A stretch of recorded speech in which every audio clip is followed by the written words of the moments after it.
Oke, selamat siang. Di kesempatan siang hari ini saya akan membagikan tutorial tentang bagaimana cara menghemat energi listrik yang biasanya per bulan mencapai 100.000 bahkan 200.000 atau lebih. Kali ini saya punya trik untuk menghemat energi listrik untuk pembayaran per bulannya. Itu untuk langkah pertama kita amati dengan seksama, yaitu sisa pulsa yang di layar LCD. Nah, ini 6,42. Dan langkah kedua, Anda cukup mengalihkan saklar MCB ke arah kiri. Anda bisa coba sendiri. Ini bukan tutorial ngapsi, tapi sungguh-sungguh terjadi. Cukup digeser ke kiri, ceklek. Nah, ini di MCB sudah posisi off.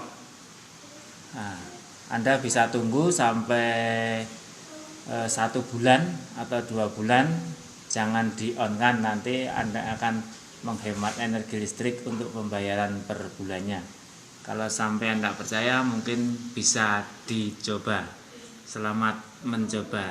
Jangan lupa komen di bawah video ini. Terima kasih.